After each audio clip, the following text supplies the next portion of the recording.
There are names that history chooses to remember, and names it chooses to forget. Marie Laveau is one of those names that exists in two worlds, celebrated in folklore, erased from textbooks. But the woman who bore that name in the cotton fields of Mississippi was not the voodoo queen of New Orleans legend. She was something far more dangerous to the established order, a woman who understood that knowledge, carefully gathered and strategically deployed, could dismantle the very foundations of power. What you're about to hear is not the sanitized version taught in schools, nor the mystical tale sold to tourists on Bourbon Street.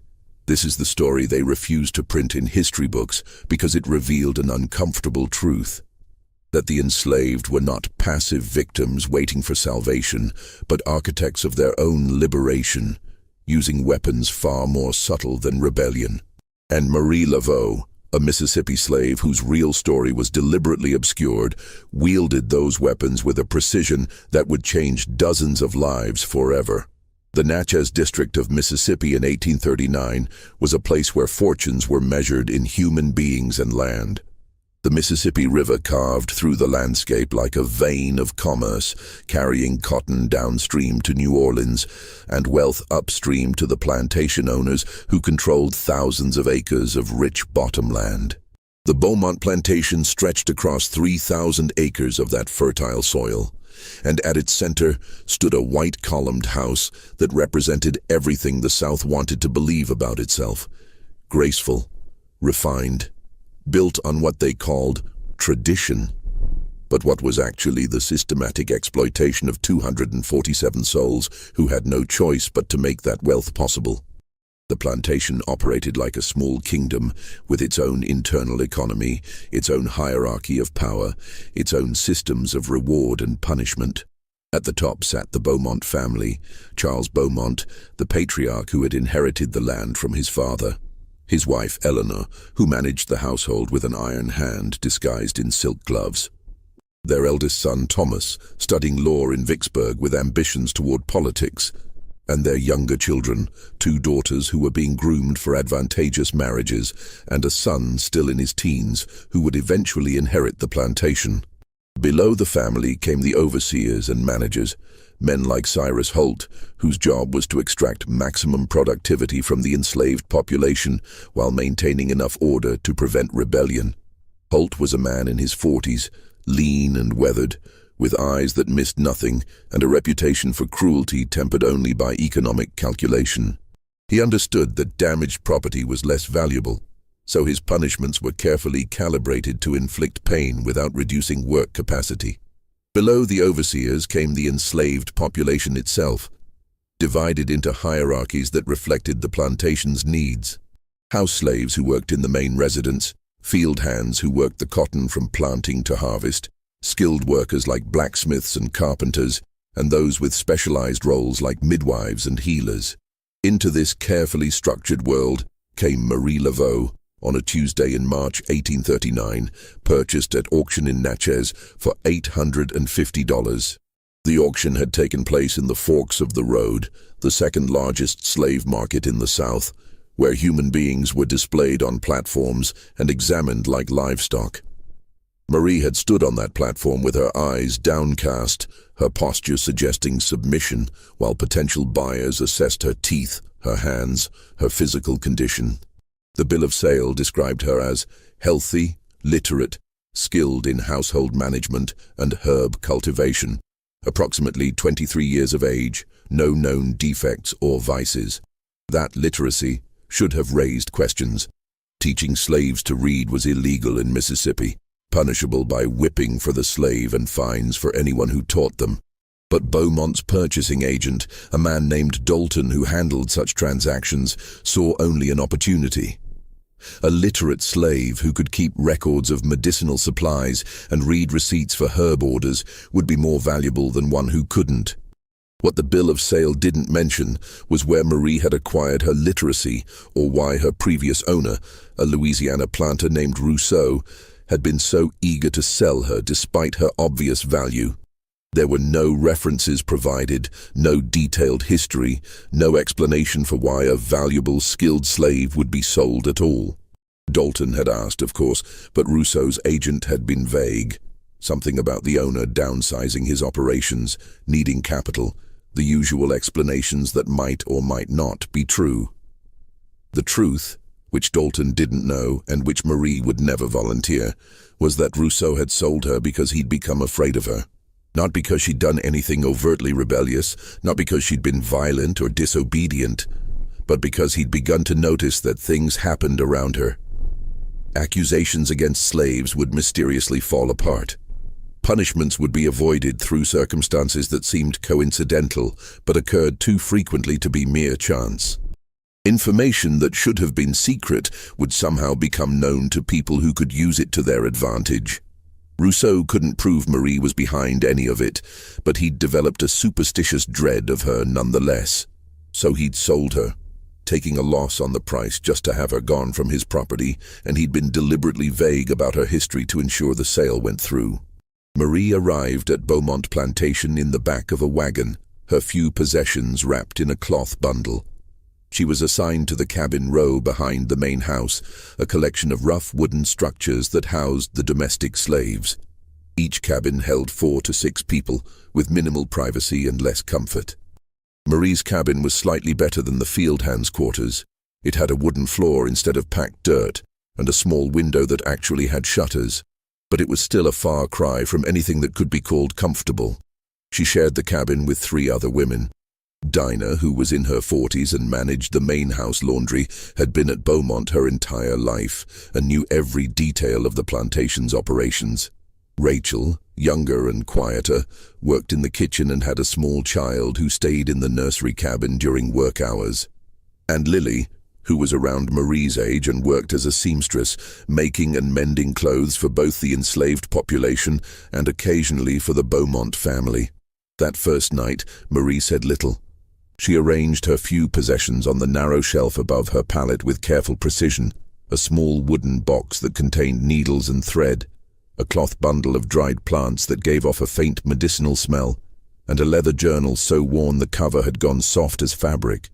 The journal was her most dangerous possession, and she kept it wrapped in oilcloth and hidden at the bottom of her belongings.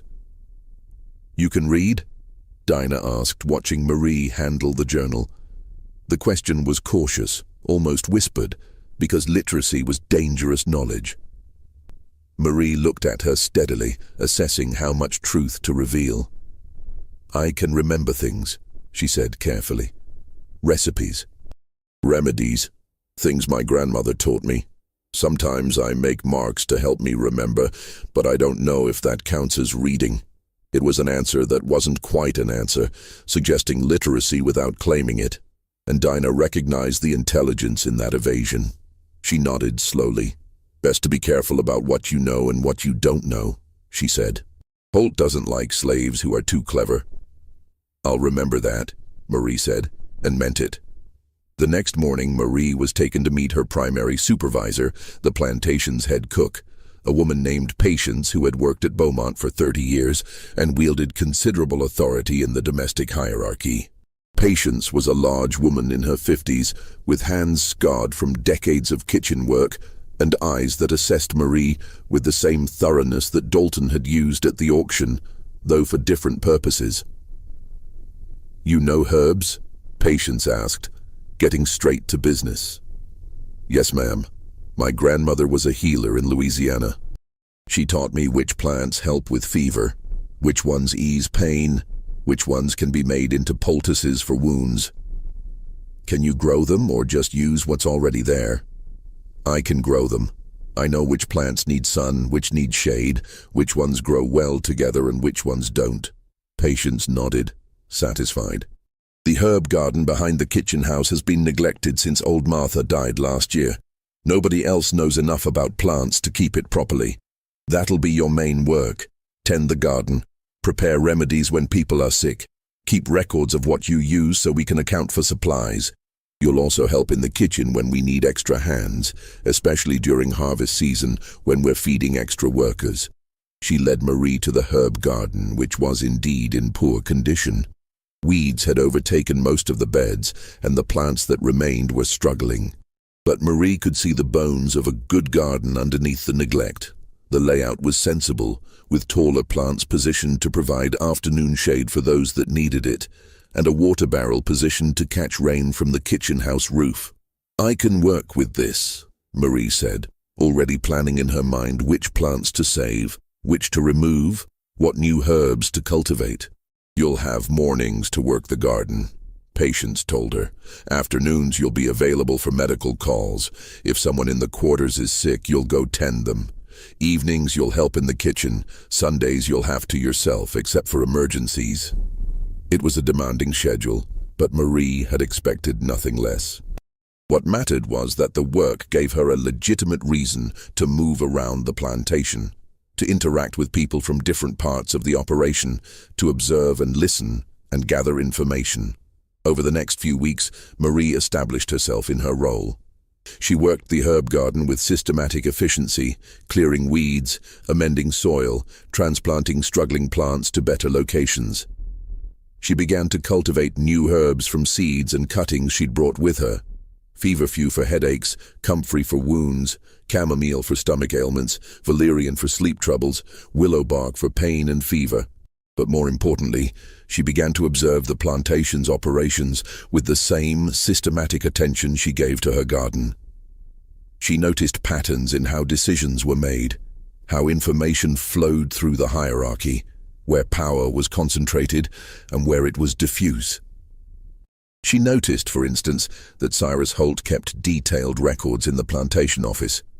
Ledgers that tracked every bushel of cotton picked, every tool distributed, every punishment administered, every expense and profit. Those ledgers were the nervous system of the plantation's operations, and anyone who understood them would understand how the entire system functioned. She noticed that the Beaumont family's youngest son, Thomas, had a habit of leaving documents scattered around the library when he came home from his law studies in Vicksburg. He was careless with papers, treating them as if they were invisible to the house slaves who cleaned the room, never considering that those slaves might be able to read or might understand the significance of what they saw. She noticed that the house slaves who served at dinner often heard conversations about business dealings, political alliances, debts, and social obligations that the Beaumonts assumed were safe to discuss in front of people they considered invisible. Those conversations contained information that could be valuable to someone who knew how to use it. She noticed that there were tensions within the overseer hierarchy. Holt had 2 assistants, and they competed for his favor and for the possibility of advancement. That competition created opportunities for manipulation, for playing one against the other, for ensuring that information reached or didn't reach particular people. She noticed that the enslaved population itself had complex social networks and hierarchies.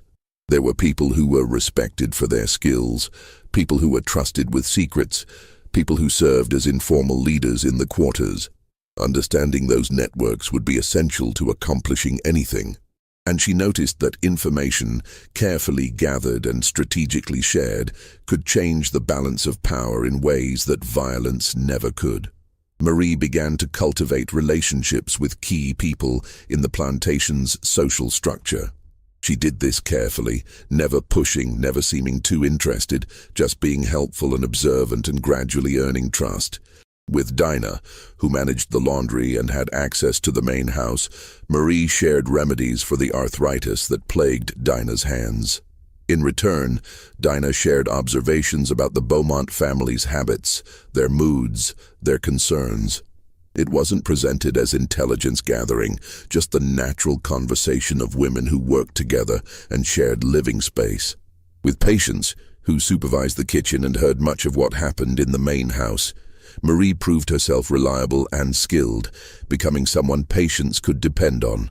In return, Patience began to trust Marie with more information about the plantation's operations, about upcoming events, about tensions within the Beaumont family.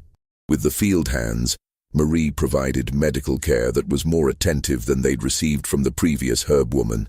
She treated injuries and illnesses with skill and compassion, and in return, they began to come to her not just for physical ailments, but for counsel about other troubles.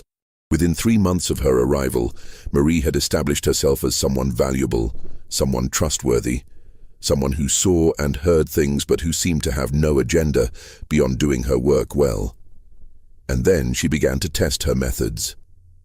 The first test came in late April when a man named Samuel was accused of stealing a ham from the smokehouse.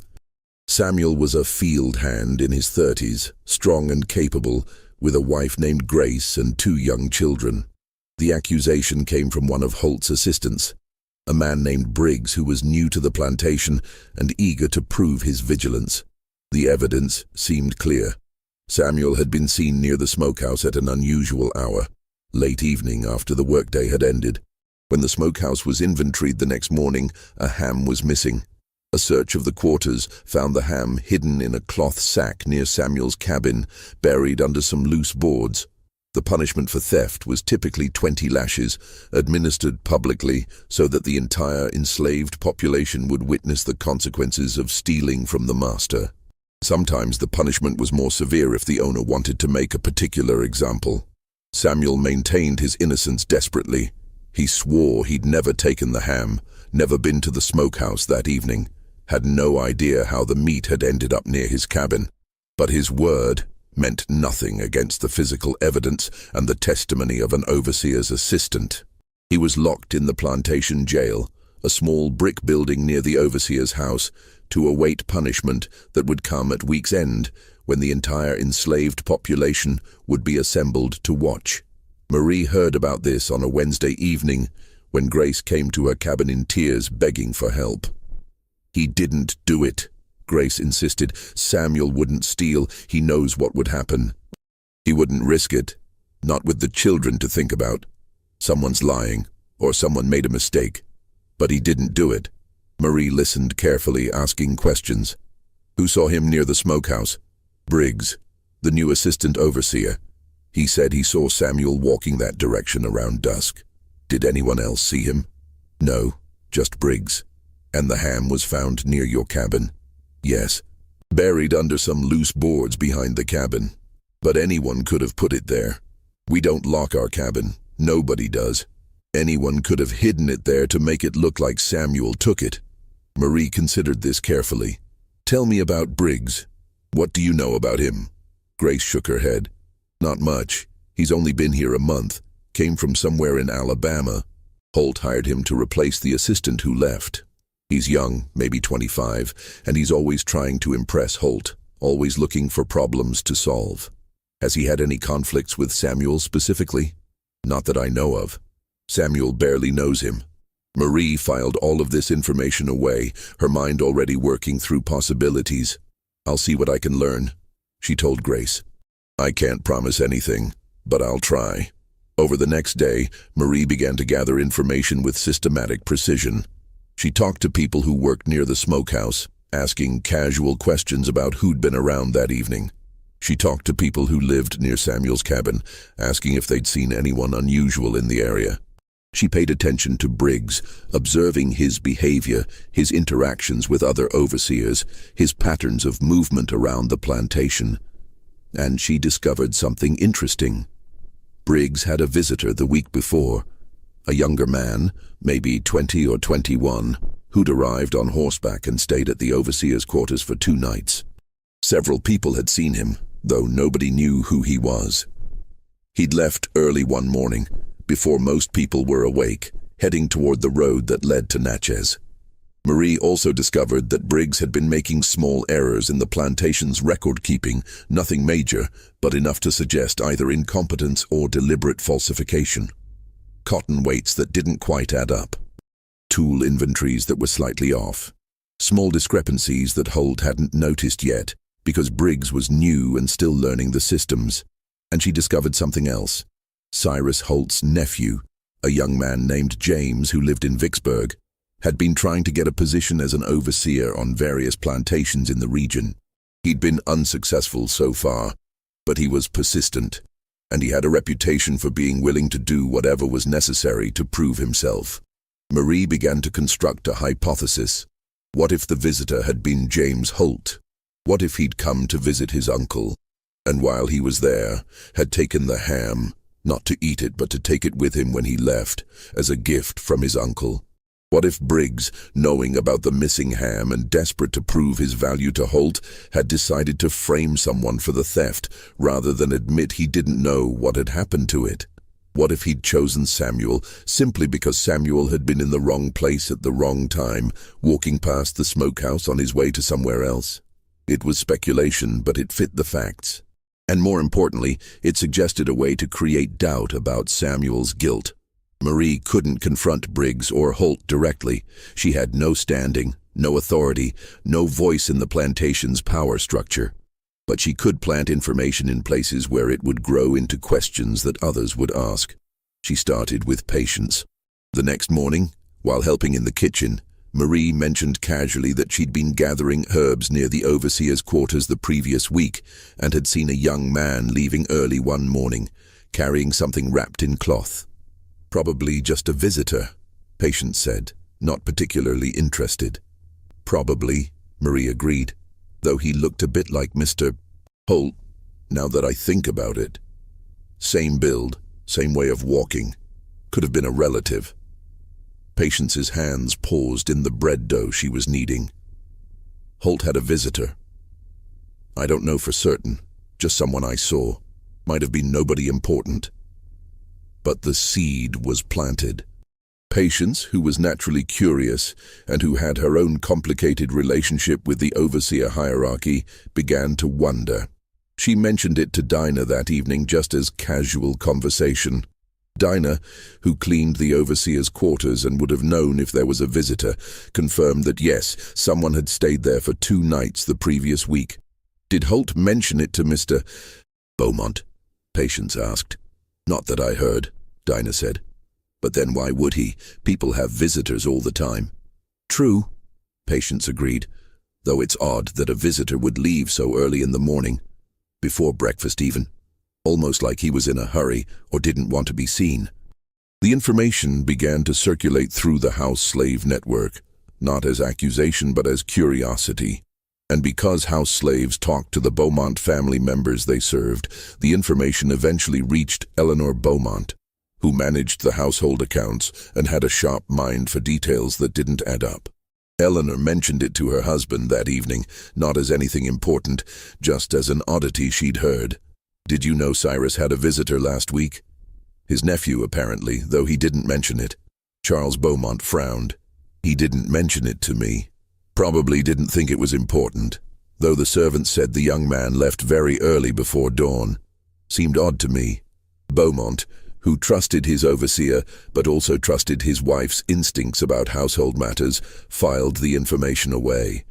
The next day he mentioned it to Holt, casually, just asking if his nephew had visited. Holt, caught off guard, admitted that yes, James had stopped by briefly just passing through on his way to Natchez. He hadn't mentioned it because it seemed unimportant. Just a family visit, nothing to do with plantation business. Of course, Beaumont said. Though I do like to know who's on the property. Just for security purposes, you understand. Of course, sir. I should have mentioned it, it won't happen again. But the conversation had planted a seed of doubt in Beaumont's mind. Why hadn't Holt mentioned the visit? What else might he not be mentioning? Meanwhile, Marie had been working on another angle. She'd noticed those small discrepancies in Briggs's record-keeping, and she'd mentioned them, very carefully, to the plantation's bookkeeper, an elderly white man named Porter, who came twice a week to review the accounts. She'd done this while treating Porter for his rheumatism, providing him with a poultice that actually helped with the pain. While applying the treatment, she'd mentioned, as if confused, that she'd seen some numbers in the cotton house records that didn't seem to match what she'd heard people saying about the harvest weights. I'm sure I just misunderstood, she'd said. I don't know much about numbers, but I thought I heard someone say they'd picked 42 bushels and the record said 40. Probably I just heard wrong. Porter, who was meticulous about accounts, had made a note to check the cotton house records more carefully. When he did, he found several small discrepancies, nothing major, but enough to suggest that someone was either careless or deliberately falsifying records. He reported this to Beaumont, who asked Holt about it. Holt, who hadn't been aware of the errors, was forced to admit that his new assistant Briggs might be making mistakes in the record-keeping. "He's still learning the systems," Holt explained. "I'll supervise him more closely." But it was another mark against Briggs's credibility, another reason to question his competence. And then Marie played her final card. She arranged for information to reach Beaumont that the smokehouse inventory might not be accurate. She did this through a complex chain. She mentioned to Dinah that she'd heard someone say there might be more than one ham missing. Dinah mentioned it to Eleanor Beaumont while doing laundry. Eleanor mentioned it to her husband. Beaumont ordered a complete inventory of the smokehouse. When it was done, they discovered that 3 hams were missing, not 1. The ham found near Samuel's cabin was examined more carefully and found to have been cut with a different knife than the plantation issued to the enslaved population, a finer blade, the kind a gentleman might carry. Suddenly, the case against Samuel looked much less certain. If 3 hams were missing, and if the one found near his cabin had been cut with a different knife, then perhaps Samuel hadn't stolen it at all.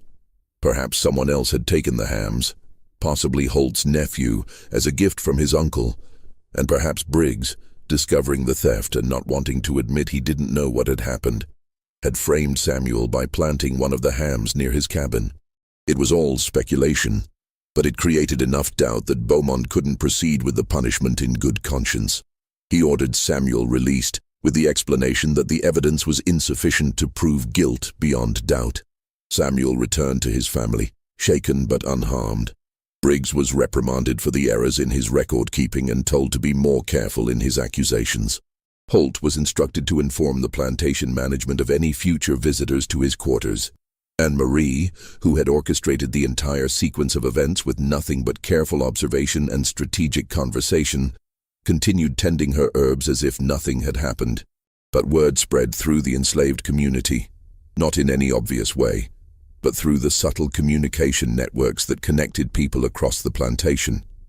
Within days, people understood that Marie LAVEAU was someone who saw things, who understood how the machinery of power worked, and who knew how to insert small pieces of information into that machinery to change its output.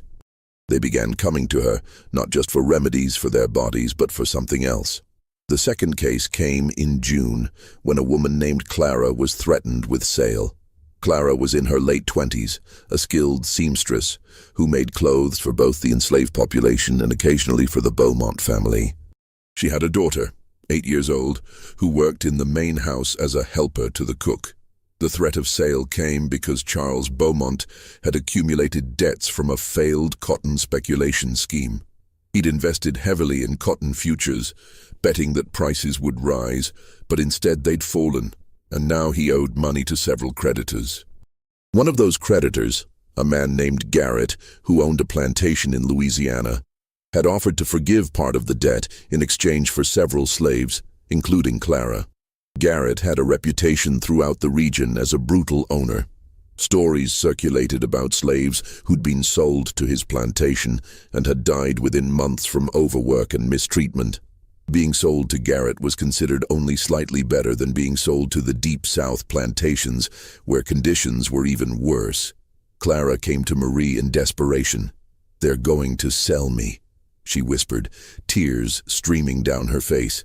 "Mr. Beaumont told Holt to prepare papers for me and 3 others. We're being sold to Garrett in Louisiana to settle a debt. My daughter will stay here. They're separating us. Please, Marie. I know you helped Samuel. Please help me." Marie listened carefully, her mind already working through the problem. This was more complex than Samuel's case. This involved the Beaumont family's finances directly, not just an overseer's mistake. The stakes were higher, and the potential for failure was greater. "Tell me everything you know about this debt," Marie said. "How much does Mr. Beaumont owe? When is the sale supposed to happen? What do you know about Garrett?" Over the next several days, Marie gathered information from multiple sources. She learned that Beaumont owed Garrett approximately $3,000, a significant sum. She learned that the sale was scheduled for the end of the month, giving her less than 3 weeks to find a solution. She learned that Garrett was indeed as brutal as his reputation suggested, and that he was also involved in several questionable business dealings that had made him enemies among other planters in the region. Most importantly, she learned that Thomas Beaumont, the lawyer's son, had recently been hired to represent another planter named Whitfield in a land dispute case, and she learned that Garrett was the opposing party in that dispute. Thomas was literally working against Garrett in a legal case while his father was negotiating to sell slaves to the man. This was the leverage Marie needed. She began to construct a plan that would make the sale socially and professionally awkward for the Beaumont family. She couldn't stop the sale through direct intervention. She had no power to do that. But she could make the cost of proceeding with the sale higher than the benefit of settling the debt. First, she needed to ensure that information about the sale reached Thomas Beaumont, who might not know about his father's negotiations with Garrett. She did this through the house slave network. Information passed from Clara to Dinah to the house butler, who mentioned it to Thomas during one of his visits home from Vicksburg. Thomas was indeed unaware of the sale, and he was troubled by it. Selling slaves to a man he was actively working against in court created a conflict of interest that could damage his professional reputation. He mentioned this concern to his father. But Charles Beaumont was in a difficult financial position and didn't see an alternative. The debt had to be paid, and Garrett's offer was the most convenient solution. Marie needed to create an alternative solution, one that would be more attractive than selling to Garrett. She began to gather information about Beaumont's other creditors and about potential sources of capital that might allow him to pay the debt without selling slaves. This required accessing information that was normally well beyond her reach: financial records, business correspondence, details of transactions that were discussed only in private conversations. She did this through a combination of careful observation and strategic questioning. She listened to conversations overheard by house slaves. She examined documents that Thomas left scattered in the library, reading them quickly when she delivered herbs to the main house.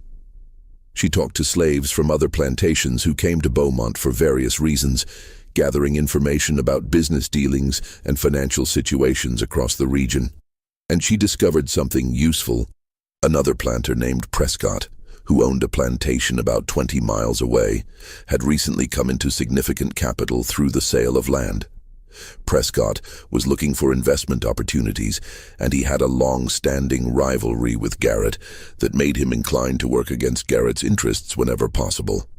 Marie couldn't approach Prescott directly.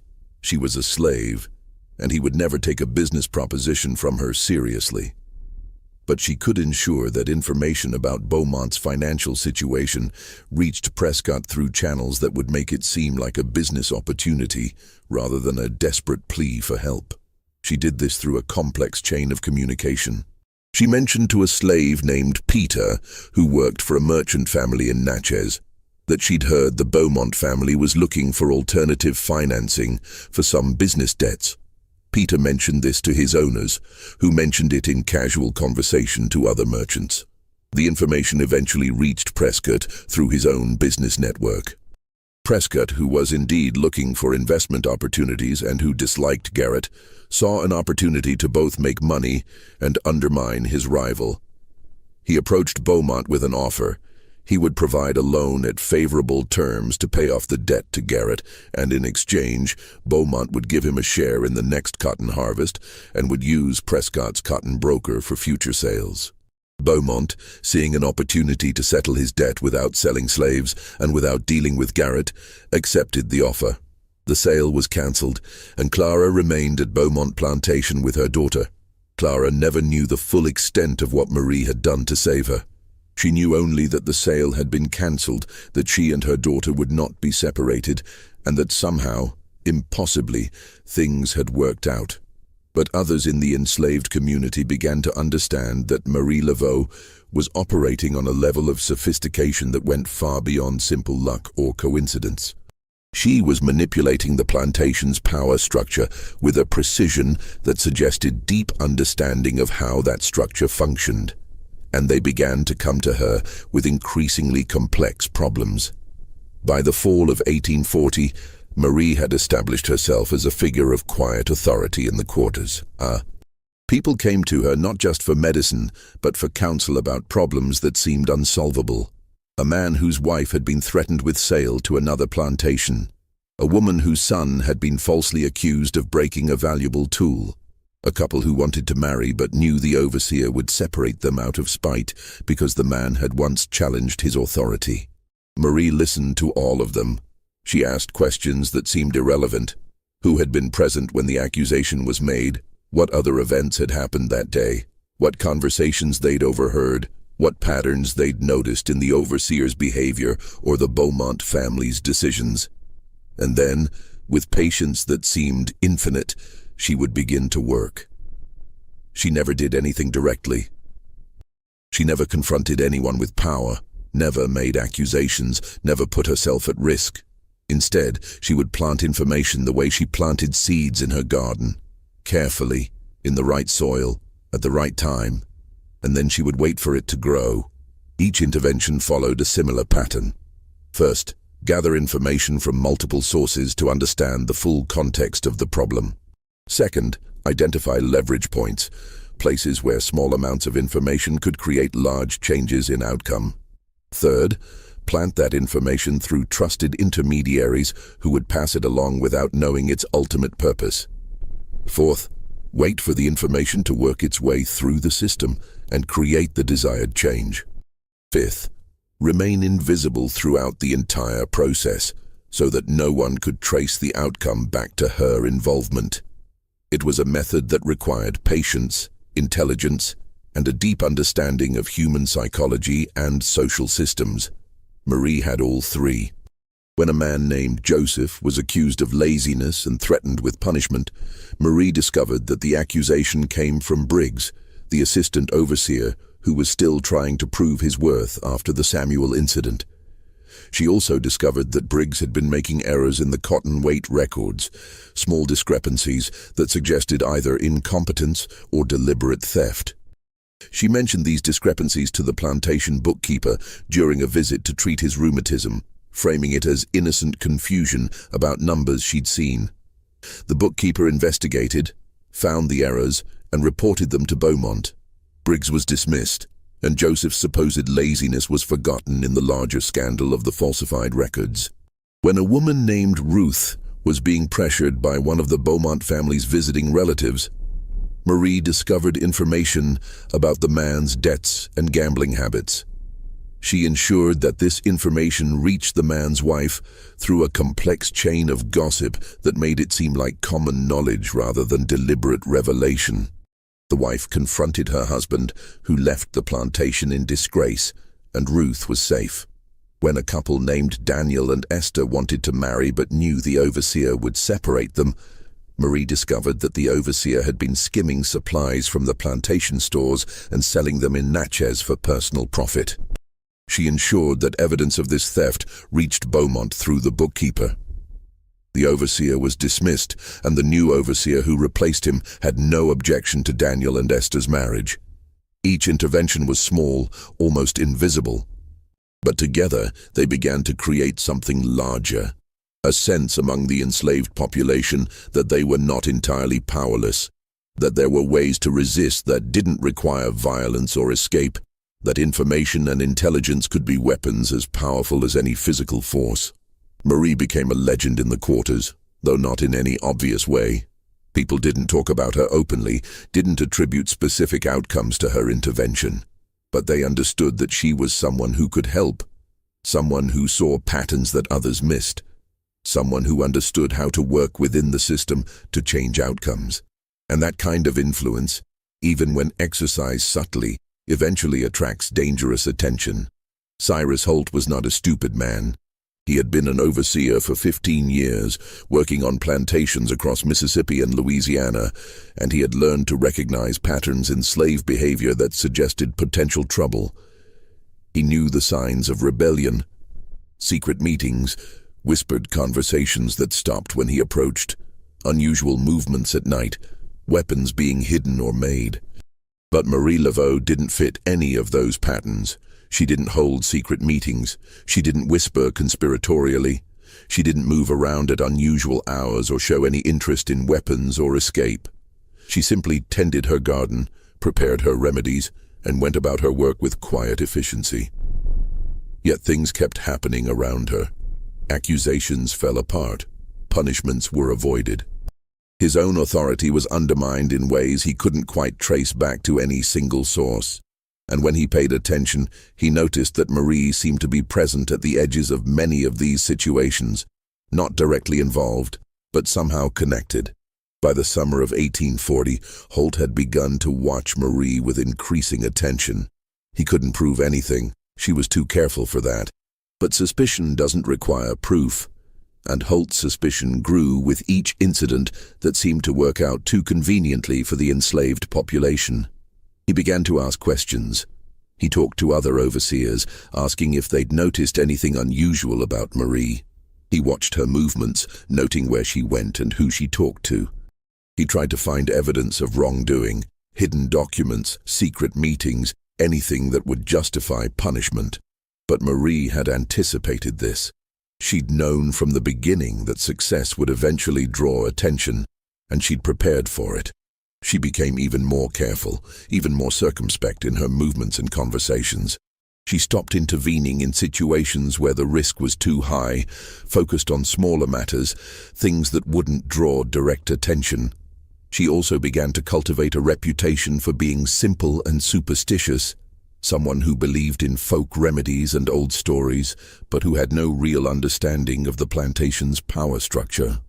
She would occasionally say things that sounded naive or confused, ask questions that suggested she didn't understand how decisions were made, present herself as someone who was skilled with plants, but not particularly intelligent in other ways. It was a performance, carefully calibrated to make her seem less threatening than she actually was. And it worked, to a degree. Holt remained suspicious, but he couldn't find evidence to support his suspicions, and without evidence, he couldn't act. But the tension between them continued to build, and Marie knew that eventually something would force a confrontation. That confrontation came in September of 1840, when a situation arose that Marie couldn't ignore, even though intervening would put her at serious risk. Thomas Beaumont, the lawyer's son, had married Catherine Hartwell in the spring of 1840, a union that had brought significant social and financial benefits to the Beaumont family. The Hartwells were one of the most prominent families in Vicksburg, with connections to banking, cotton trading, and state politics. The marriage had been carefully arranged, and both families had invested considerable effort in ensuring it went smoothly. But by September, Thomas had begun to show his true character. He visited the plantation regularly, ostensibly to handle legal matters for his father, but also to escape the scrutiny of his wife and her family in Vicksburg. And during those visits, he had begun to notice a girl named Ruth, who worked in the main house as a helper to the cook. Ruth was 16 years old, the daughter of Hannah, who managed the household linens. She was quiet and hard-working, trying to be invisible in the way that young enslaved women learned to be when they attracted the wrong kind of attention from men with power. But Thomas's attention, once focused, was difficult to escape. He began to find excuses to be in the kitchen when Ruth was working. He would make comments about her appearance, ask her questions that had nothing to do with her work, touch her arm or shoulder in ways that seemed casual but weren't. Hannah saw what was happening and was terrified. She knew what Thomas's attention meant, knew that Ruth had no way to refuse him without facing punishment, knew that if Thomas decided to act on his interest, there would be nothing she could do to protect her daughter. She came to Marie in desperation, late one evening when the quarters were quiet. "He's going to ruin her," Hannah whispered, tears streaming down her face. "I can see it in the way he looks at her, the way he talks to her. It's only a matter of time before he decides to take what he wants, and there's nothing I can do. If I object, we'll both be sold. If Ruth resists, she'll be punished. Please, Marie, I know you can't stop him directly, but there has to be something. There has to be some way to protect her." Marie sat in silence for a long time, her mind working through possibilities and risks. This was different from her previous interventions. This involved the Beaumont family directly, not just overseers or business associates. This involved Thomas, who was educated, intelligent, and well-connected. The danger was exponentially higher, but she also knew that if she did nothing, Ruth would suffer, and her own authority in the community would be meaningless. Information and intelligence were only powerful if they were used, even when the cost was high. "Tell me everything you know about Thomas Beaumont," Marie said finally. "His habits, his friends, his business dealings, his debts, his marriage. Everything you've heard while working in the house." Over the next week, Hannah and other house slaves provided Marie with a detailed picture of Thomas Beaumont's life. The information they provided was extensive. Thomas was 26 years old, ambitious, and determined to make a name for himself in Mississippi politics. He saw his law practice as a stepping stone to a political career, possibly a seat in the state legislature or even Congress eventually. His marriage to Catherine Hartwell was crucial to those ambitions. The Hartwell family had money, connections, and social standing that Thomas needed. Catherine's father, William Hartwell, was a banker with influence in Vicksburg and connections throughout the state. Her uncle was a state senator. The marriage had been as much a business arrangement as a romantic union. But Thomas also had debts. He'd made poor investments in a cotton speculation scheme, the same scheme that had caused problems for his father. He'd lost money gambling in Vicksburg. He was living beyond his means, maintaining a lifestyle that required his father's financial support and the expectation of eventually accessing the Hartwell family wealth. Most importantly, Thomas had a reputation to maintain.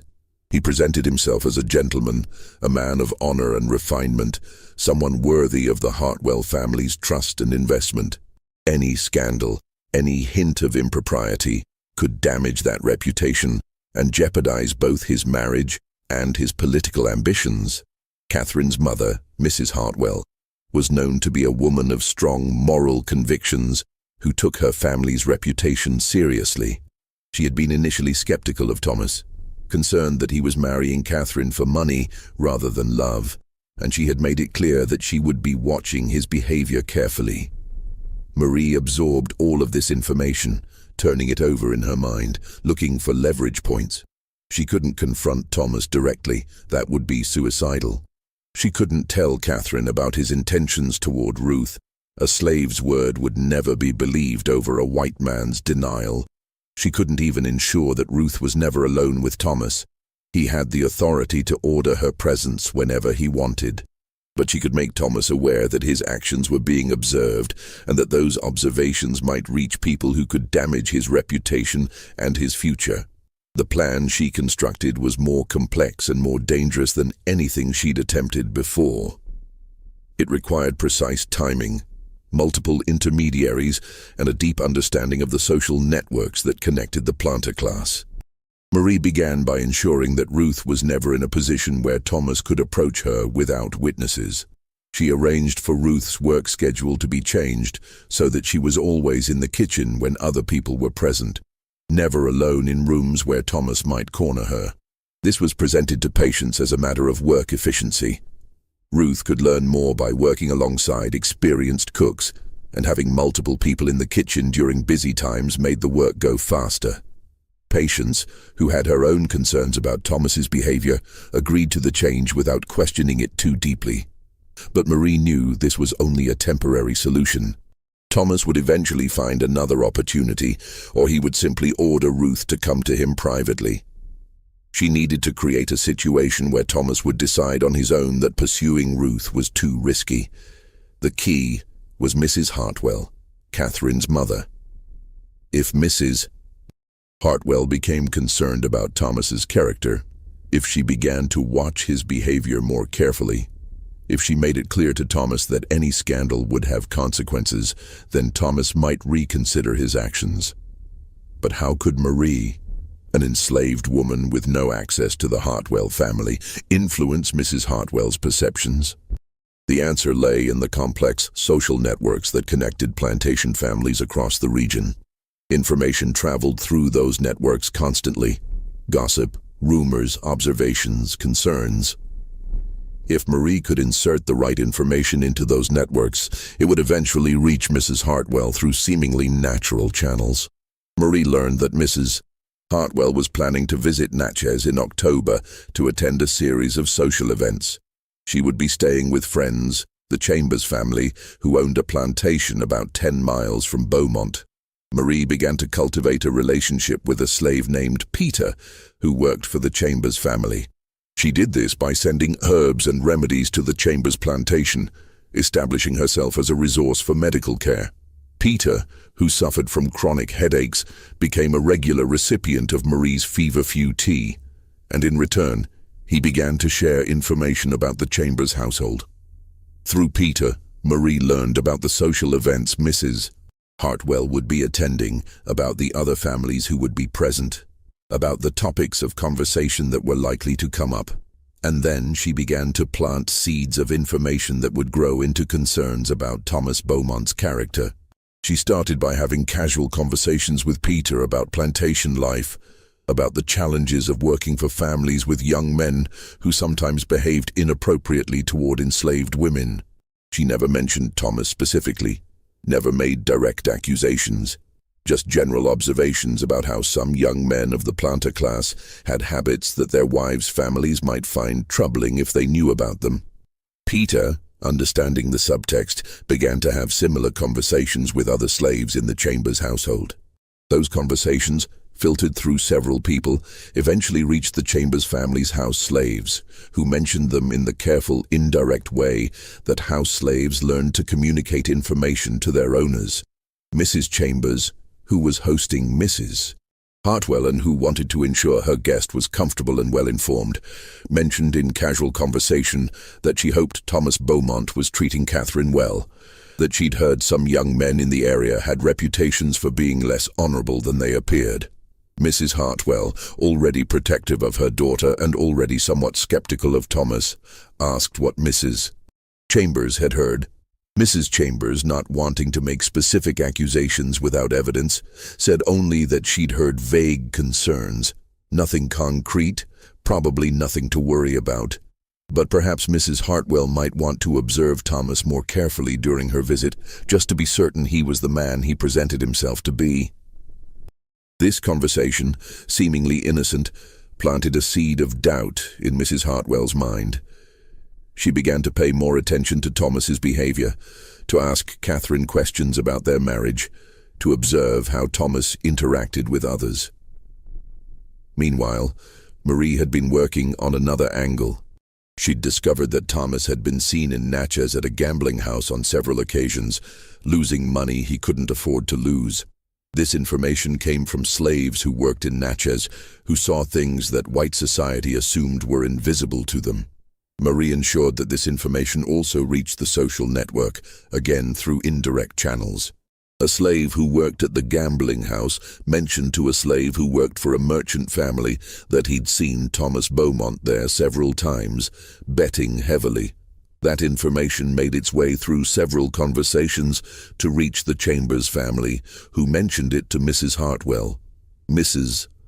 Hartwell, now genuinely concerned, wrote to her husband in Vicksburg, expressing worry about Thomas's character and his treatment of their daughter. William Hartwell, who had invested significant resources in Thomas's career and who expected returns on that investment, decided to have a serious conversation with his son-in-law about expectations and behavior. That conversation, combined with Mrs. Hartwell's increased scrutiny, made Thomas acutely aware that his actions were being watched and that any scandal could jeopardize everything he'd worked for. At the same time, Marie arranged for Thomas to become aware that his interest in Ruth had been noticed. She did this through a carefully staged conversation that Thomas overheard while passing through the kitchen. Hannah was talking to Patience, expressing concern about Ruth's safety, mentioning that she'd noticed one of the Beaumont family members paying inappropriate attention to her daughter. The conversation was loud enough for Thomas to hear, but not so loud that it seemed deliberately staged. It was presented as a private conversation between worried women, the kind of conversation that happened constantly in the quarters, but that white men rarely heard. Thomas, hearing this, realized that his interest in Ruth was not as invisible as he'd assumed. If the slaves were talking about it, there was a risk that the information could reach his wife, his in-laws, or the wider social network that determined his reputation.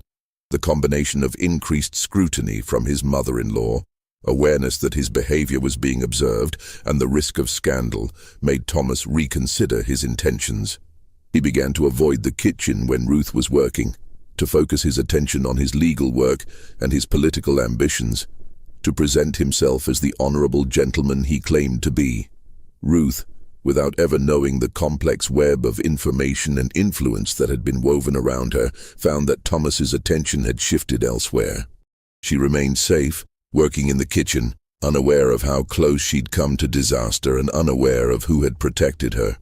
But Marie's intervention had not gone unnoticed by Cyrus Holt. He couldn't trace the specific mechanisms. The information was too diffuse, passed through too many hands, filtered through too many conversations. But he knew that something had happened, something that had protected Ruth from Thomas's attention, and he suspected that Marie was at the center of it. He had been watching Marie for months, looking for evidence of wrongdoing, and this situation confirmed his suspicions. She was too clever, too connected, too influential. She was manipulating events in ways that undermined the plantation's power structure, and that made her dangerous. In November of 1840, Holt made his move. He accused Marie of practicing witchcraft, of using supernatural means to influence events on the plantation. It was a serious accusation, one that could result in severe punishment or even execution. The accusation was based partly on superstition. Holt genuinely believed that Marie's influence was somehow unnatural, that no slave could be clever enough to do what he suspected she was doing without some kind of supernatural assistance. But it was also based on calculation. Witchcraft accusations were difficult to disprove, and they carried severe penalties. If Holt could make the accusation stick, he could eliminate Marie as a threat. The accusation was brought before Charles Beaumont, who was required by law to investigate any claims of witchcraft or rebellion among the enslaved population. Such accusations were taken seriously in the South, where the fear of slave rebellion was constant and where any hint of supernatural influence was seen as potentially dangerous. Marie was brought to the main house on a cold November morning, standing before Beaumont and Holt in the library, where so many decisions about her life and the lives of others had been made. The room was lined with books that represented knowledge and power, symbols of the education and authority that the planter class claimed as their exclusive right. Charles Beaumont sat behind his desk, looking at Marie with an expression that was difficult to read. He was an intelligent man, educated, capable of rational thought. But he was also a product of his time and place. Someone who had been raised to believe that enslaved people were inferior, incapable of the kind of sophisticated thinking that Marie had been demonstrating. "These are serious accusations," Beaumont said, his voice grave. "Mr. Holt claims you've been using unnatural means to influence events on this plantation. He says that things happen around you that can't be explained by normal means, that you have knowledge you shouldn't have, that you influence outcomes in ways that suggest supernatural power. What do you say to these charges?" Marie kept her eyes lowered, her posture respectful, her voice quiet. She had prepared for this moment, had known it would come eventually. Everything depended on how she handled the next few minutes. "Sir, I am an herb woman," she said carefully. "I grow plants and make remedies, as I was instructed to do when I came to this plantation. I know which herbs help with fever, which ones ease pain, which ones can be made into poultices for wounds. My grandmother taught me these things when I was young, and I've practiced them all my life. But I know nothing of witchcraft or unnatural things. I only do the work I was given." "Holt says people come to you for more than remedies," Beaumont said. "That you give them counsel, that things change after they speak with you. That you seem to know things you shouldn't know, that you influence events you shouldn't be able to influence." "People talk to me, sir, yes," Marie admitted. "They talk about their troubles, the way people do when they're sick or hurting. When your body is in pain, your mind is troubled too, and sometimes people need to talk about their worries as much as they need medicine. I listen because listening is part of healing. My grandmother taught me that too. And do you give them advice? Beaumont asked. Sometimes, sir, if they ask. But only simple advice, the kind anyone might give. If someone is worried about being accused of something, I might suggest they talk to the overseer and explain their side. If someone is concerned about a family member, I might suggest they talk to you or Mrs. Beaumont if the matter is serious. I have no power to change anything myself. I'm just a slave who tends plants and listens to people's troubles. It was a perfect answer, humble, reasonable, impossible to disprove. Impossible.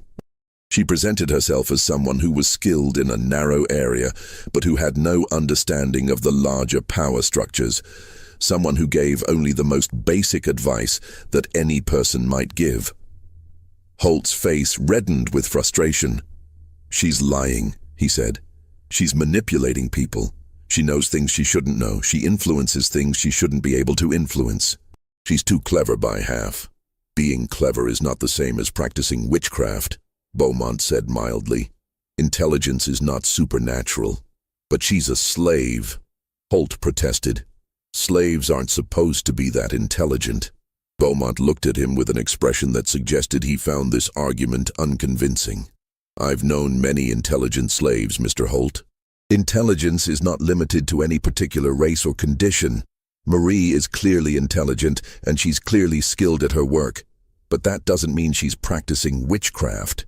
He turned back to Marie. Do you read and write? It was a dangerous question. Literacy was illegal for slaves in Mississippi. Admitting to it could result in punishment. But denying it when Beaumont might already have evidence would be equally dangerous. I can read some, sir, Marie admitted carefully. My previous owner in Louisiana allowed it, so I could read receipts for herb orders and keep records of remedies. I know it's not allowed here, and I haven't taught anyone else. I only use it for my work, to keep track of which plants I have and which remedies I've made. And write? I can make marks to help me remember things, sir. I don't know if that counts as proper writing. Beaumont nodded slowly. He opened a drawer in his desk and pulled out Marie's leather journal, the one she kept hidden in her cabin. Marie's heart sank. Someone had searched her belongings and found it. This is yours? Beaumont asked, holding up the journal. Yes, sir. What's in it? Recipes for remedies, sir. Notes about which plants grow well together, which ones need more water or more sun. Things my grandmother taught me that I wanted to remember. Beaumont opened the journal and looked at the pages. Marie had been careful about what she wrote. The journal did contain recipes and plant notes exactly as she'd said. But it also contained observations about the plantation's operations, about patterns she'd noticed, about people and their relationships. She'd written these observations in a kind of code, using plant names and gardening metaphors to disguise their true meaning. To someone who didn't know the code, it would look like nothing more than an herb woman's notes. But to someone who understood what they were looking at, it would reveal the sophisticated intelligence network Marie had built. Beaumont read several pages, his expression thoughtful. Marie couldn't tell if he understood what he was seeing or if he saw only plant notes. Finally, he closed the journal and set it on his desk. I find no evidence of witchcraft here, he said. These are notes about plants and remedies exactly as Marie described. She is literate and intelligent, qualities that make her valuable in her role as herb woman. As long as she continues to perform her duties and causes no direct trouble, I see no reason to punish her. He turned to Holt. Your concerns are noted, Mr. Holt, but I will not act on suspicion alone. If you have actual evidence of wrongdoing, evidence of rebellion, of theft, of deliberate sabotage, bring it to me and I will act. But intelligence and literacy are not crimes, and I will not punish a valuable slave for being clever. It was a reprieve, but Marie understood it was also a warning. Beaumont had essentially told her that he knew what she was doing, or at least suspected it, and that he would tolerate it only as long as it didn't threaten his interests directly. She had been given a boundary, and crossing it would have consequences. You may return to your work, Beaumont said to Marie, "but understand that you are being watched. If I have reason to believe you are causing trouble, I will not be as lenient next time." "Yes, sir," Marie said quietly. "Thank you, sir." She left the library, her journal still sitting on Beaumont's desk. She didn't ask for it back. That would seem too bold. She would have to start a new one, and be even more careful about what she wrote and where she kept it. But she had survived the confrontation, and that was what mattered. Marie adjusted her methods after that encounter. She became even more careful, even more selective about when and how she intervened. She focused on situations where the outcome would benefit the enslaved population without directly threatening the plantation's operations or the Beaumont family's interests. She also began to train others in her methods, teaching them how to observe, how to gather information, how to plant seeds of influence. She did this carefully, working with people she trusted completely, people who understood the risks and who had the intelligence and patience to use the methods effectively. Dinah became one of her students, learning how to gather information from the main house and how to pass it along through trusted channels. Hannah learned how to observe patterns in the Beaumont family's behavior and how to anticipate their decisions. Peter, at the Chambers plantation, became a node in a wider network that connected enslaved people across multiple plantations in the region. Marie was building something larger than herself, creating a network that could function even if she was sold or punished or killed. She was teaching people that intelligence and information were weapons, that resistance didn't always look like rebellion, that power could be challenged through subtle means that left no evidence. But she also began to think about something more ambitious: freedom. Not escape. Escape was dangerous and often unsuccessful, and it left behind everyone who couldn't escape. But legal freedom, achieved through the mechanisms that the system itself provided. Marie had learned that there were legal processes by which enslaved people could sometimes purchase their freedom or be manumitted by their owners. These processes were rare and difficult to access, but they existed. In Louisiana, the laws were somewhat more flexible than in Mississippi. Free people of color could own property, run businesses, even own slaves themselves. There were communities of free black people in New Orleans and other cities, people who had achieved freedom through various means and who sometimes helped others achieve it. Marie began to gather information about these processes, about the legal requirements, about the costs, about the people who might be able to help. She did this through the networks she'd built, through conversations with slaves who had connections to free black communities, through careful observation of legal documents that Thomas Beaumont left scattered in the library. And she began to think about how she might achieve freedom, not just for herself, but for others. In 1841, Marie learned that Charles Beaumont was facing serious financial difficulties. The cotton market had been unstable for several years, with prices fluctuating wildly based on factors that planters couldn't control: weather, international trade, speculation by cotton brokers. Beaumont had made investments based on the assumption that prices would remain high, but instead they'd fallen, and now he had debts that were becoming difficult to manage. Marie learned this through multiple sources. She heard conversations between Charles and Eleanor Beaumont, overheard by house slaves and passed along through the network. She saw correspondence from creditors, glimpsed while cleaning the library. She heard Thomas discussing his father's financial situation with Catherine during one of their visits. The situation was serious enough that Beaumont was considering selling some of his enslaved population to raise capital.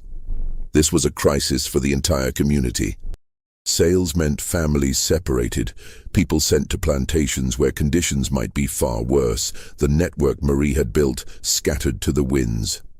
Marie began to gather information about Beaumont's financial situation with systematic precision. She learned the names of his creditors, the amounts he owed, the timeline for payment. She learned about his assets, his land holdings, his business partnerships. She learned about the cotton market, about prices and trends, about which brokers were reliable and which were not.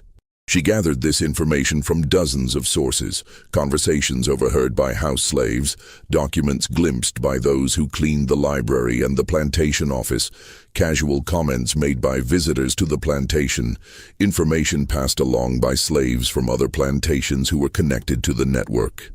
And then she began to look for leverage, for ways to help Beaumont solve his financial problems without selling slaves. She discovered that one of Beaumont's major creditors, a banker named Sutton in Natchez, had recently been involved in a scandal involving fraudulent land sales. The scandal hadn't become public yet, but rumors were circulating in certain business circles. Sutton had been selling land that he didn't actually own, or that had unclear titles, to investors who didn't know enough to check the records carefully. Several people had lost money, and there was talk of legal action. Marie also discovered that Sutton was desperate to maintain his reputation and would be vulnerable to pressure from anyone who threatened to expose his dealings. But Marie couldn't use this information directly. She had no standing, no voice in the business world. She needed to ensure that the information reached someone who did have that standing, someone who would be motivated to use it against Sutton. She learned that there was a rival banker in Natchez, a man named Prescott who had been competing with Sutton for influence in the region. Prescott was ambitious, ruthless, and always looking for opportunities to undermine his competitors. Through a complex chain of communication involving multiple intermediaries, Marie arranged for information about Sutton's fraudulent dealings to reach Prescott.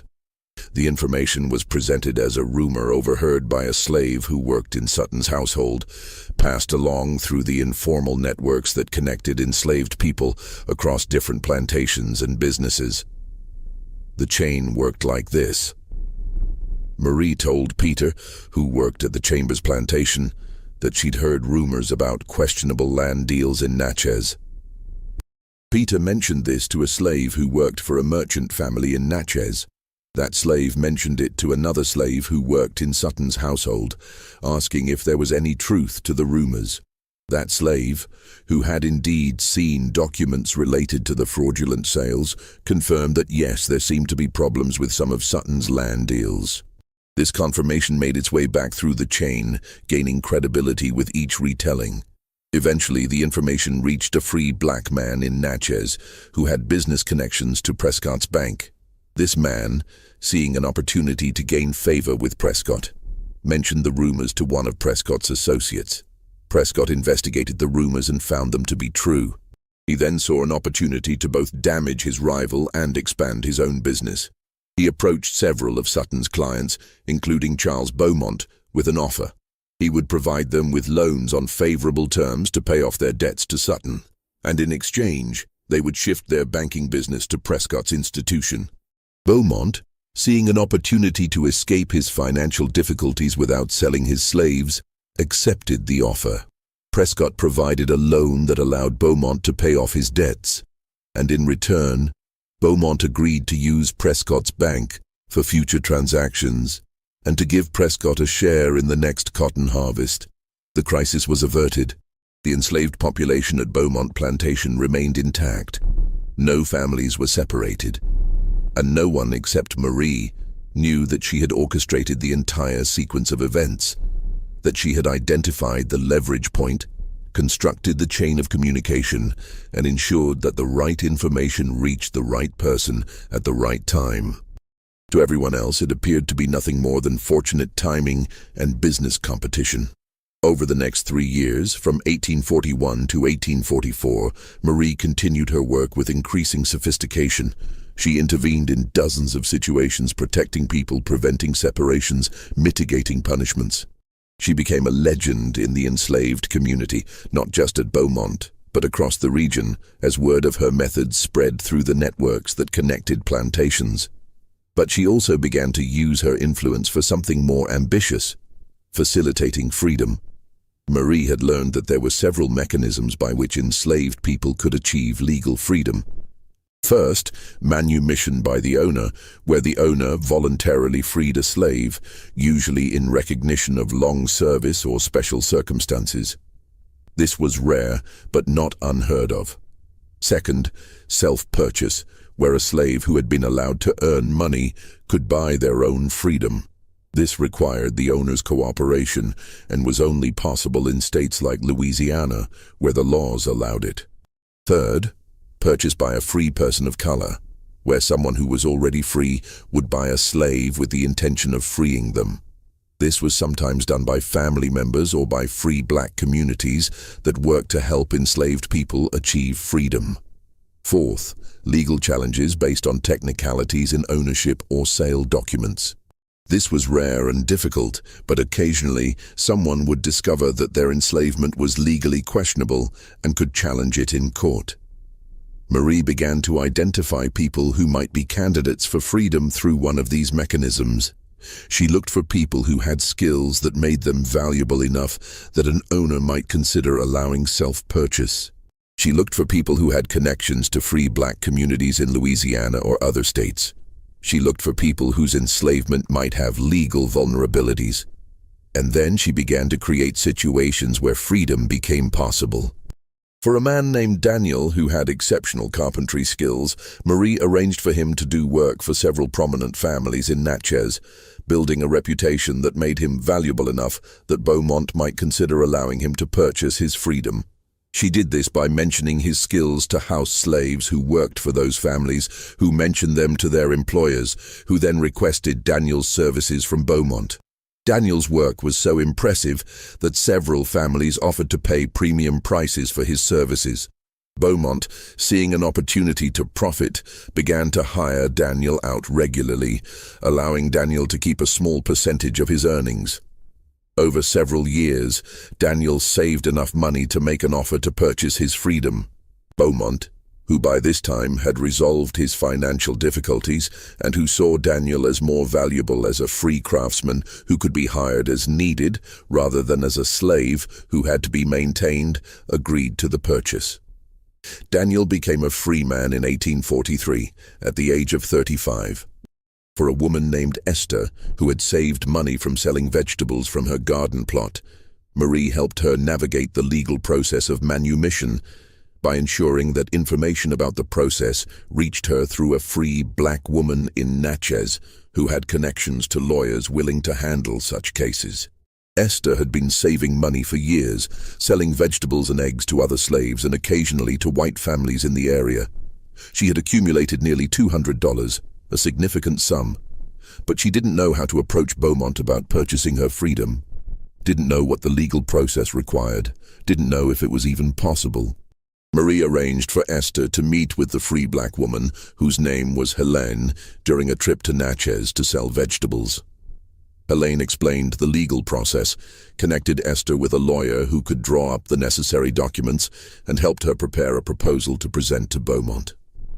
The proposal was carefully crafted to appeal to Beaumont's financial interests.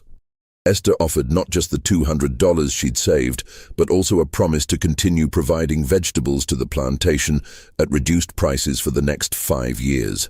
The total value of the offer was approximately $400, which was reasonable for a woman of Esther's age and skills. Beaumont, who was in a more financially stable position by 1844 and who appreciated Esther's years of reliable service, agreed to the manumission.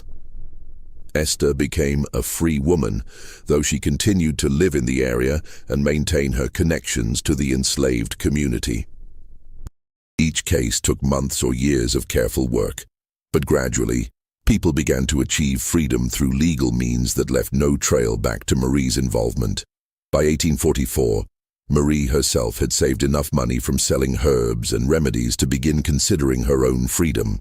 She had been allowed to keep a small percentage of the money she earned from selling remedies to white families in the area, and over 5 years, she had accumulated nearly $300. But she also understood that her value to the community was in her position at Beaumont, where she had access to information and influence. Leaving would mean abandoning the network she'd built, the people she'd been protecting. It was a choice between personal freedom and collective power, and for a long time, Marie couldn't decide which path to take. The decision was made for her in the spring of 1845, when Cyrus Holt, who had never stopped suspecting Marie of subversion, finally found evidence he thought he could use against her. One of Marie's intermediaries, a man named Benjamin who carried messages between plantations, was caught with a letter that contained information about slave sales and plantation finances. Benjamin worked as a driver, transporting goods between plantations, which gave him legitimate reasons to travel and made him valuable as a courier for the network. But in March of 1845, he was stopped on the road by a patrol that was looking for runaway slaves. The patrol searched his wagon and found the letter hidden among his belongings. The letter was coded, using the same kind of plant metaphors that Marie used in her journal, but it was clear enough that it contained information about business dealings that a slave shouldn't have access to.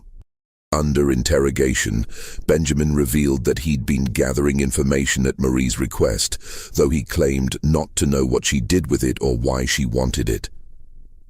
Holt, who had been waiting for years for evidence against Marie, saw this as his opportunity.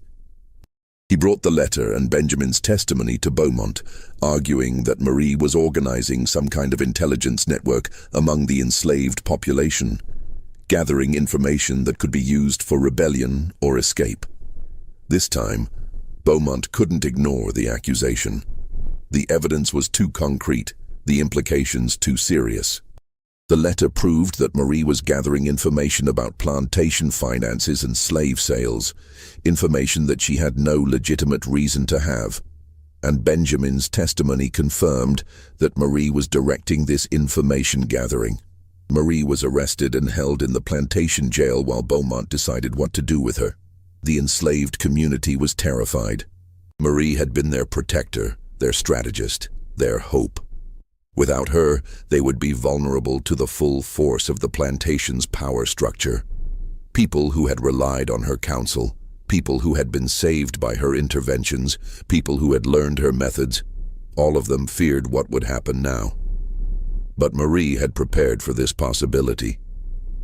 Over the years, she had trained others in her methods, had taught them how to observe, how to gather information, how to plant seeds of influence. She had created a network that could function without her, though not as effectively, and she had one final card to play. From her cell in the plantation jail, Marie sent a message through the network she'd built. The message was carried by Dinah, who had been one of Marie's most trusted students.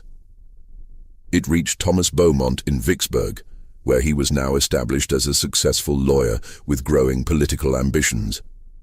The message contained information about a case Thomas was working on, a complex property dispute that had been stalled for months. One of Thomas's clients was trying to prove ownership of a piece of land that had been sold multiple times with unclear titles. The case depended on finding documentation that proved the chain of ownership, but that documentation had been missing. Marie's network had discovered where that documentation was hidden. It was in the possession of the opposing party's lawyer, who had deliberately concealed it to prevent Thomas's client from proving their case.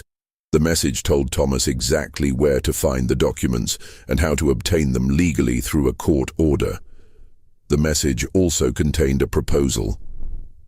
If Thomas would intervene on Marie's behalf, arguing that she was too valuable to punish severely and should instead be sold to a more lenient owner in Louisiana, the information about the documents would be provided to him in detail. If he refused, the information would be destroyed, and his case would remain stalled, possibly resulting in a loss that would damage his reputation. It was blackmail, pure and simple, but it was blackmail based on offering value rather than threatening harm. Thomas would gain something concrete, a significant legal victory that would enhance his reputation, in exchange for a relatively small favor. Thomas, who was ambitious and pragmatic, recognized the opportunity.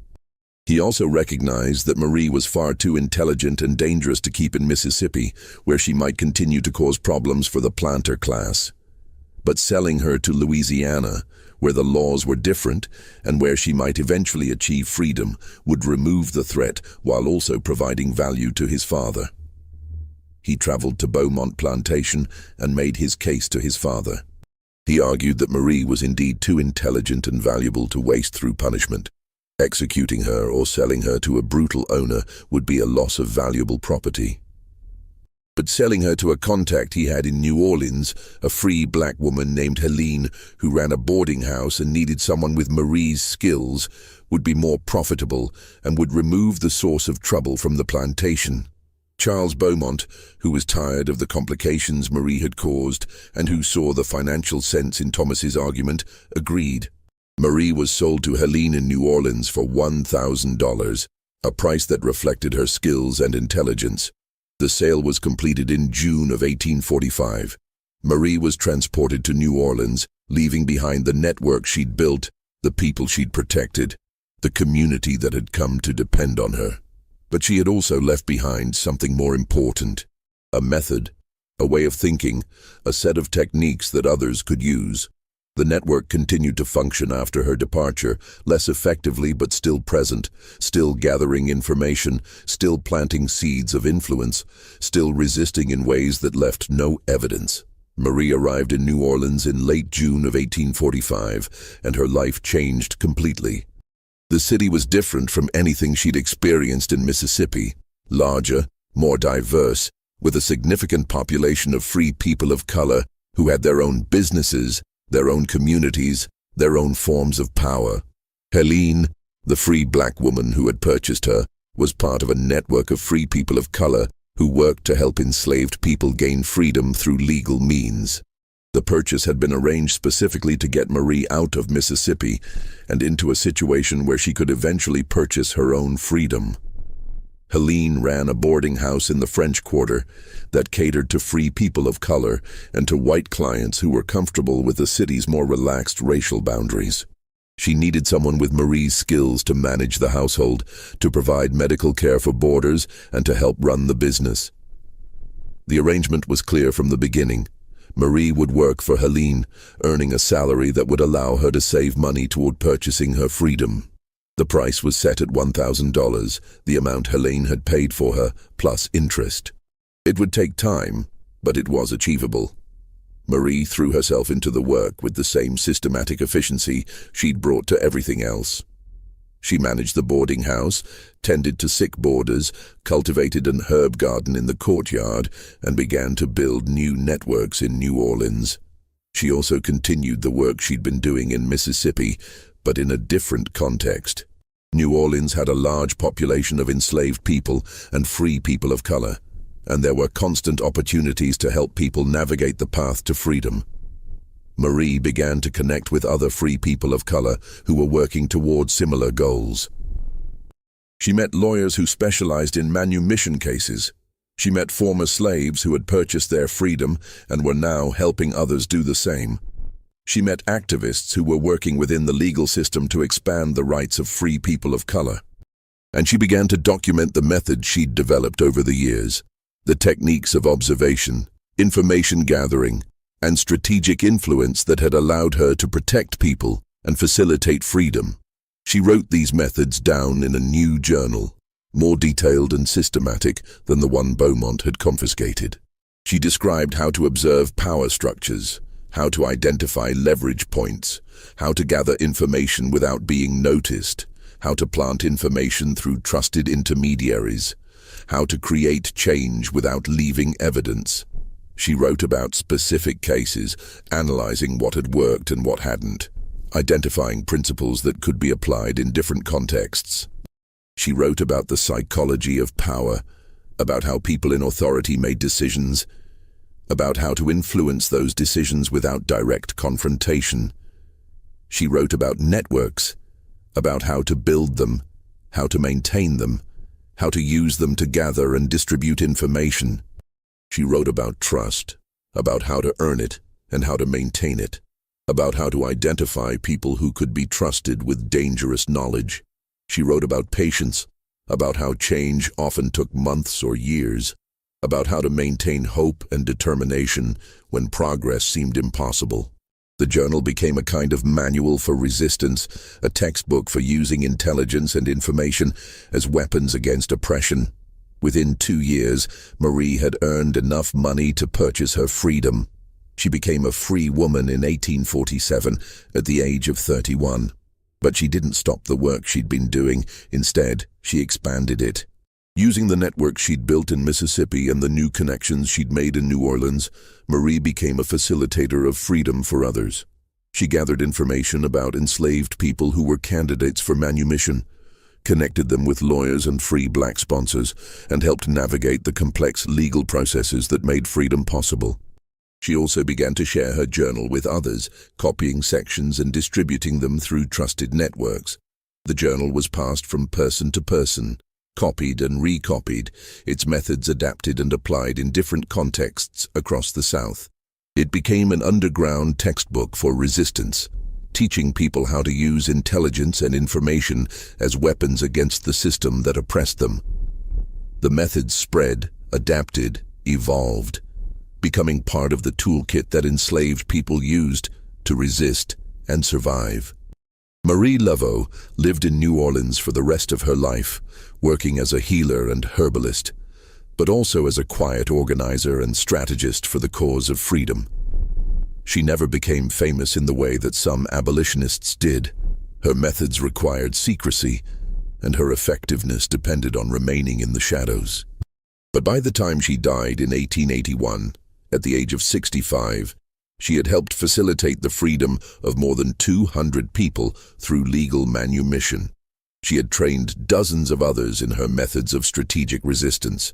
She had created networks of information and influence that continued to operate long after her death. The story of Marie LAVEAU, the Mississippi slave, was deliberately obscured by history. The voodoo queen legend that grew up around a different Marie LAVEAU in New Orleans, a free woman of color who lived at the same time and who did practice voodoo, became the dominant narrative, overshadowing the real story of the enslaved woman who had used intelligence and information as tools of liberation. This obscuring was not accidental. The story of Marie the slave was dangerous to the narratives that America wanted to tell about slavery. It revealed that enslaved people were not passive victims, but active resistors who used sophisticated methods to undermine the system that oppressed them.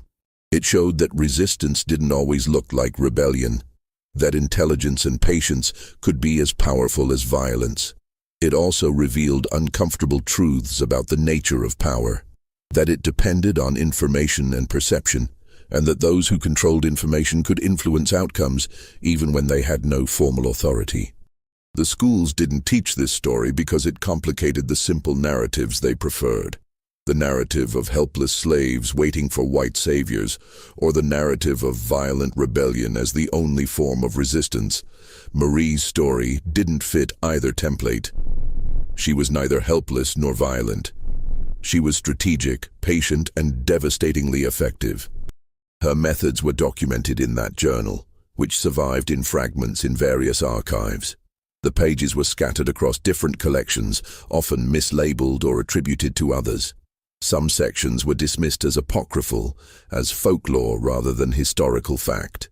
But the techniques described in those pages, the systematic gathering of information, the strategic planting of influence, the patient construction of networks, those techniques were real, and they were used by countless people whose names were never recorded.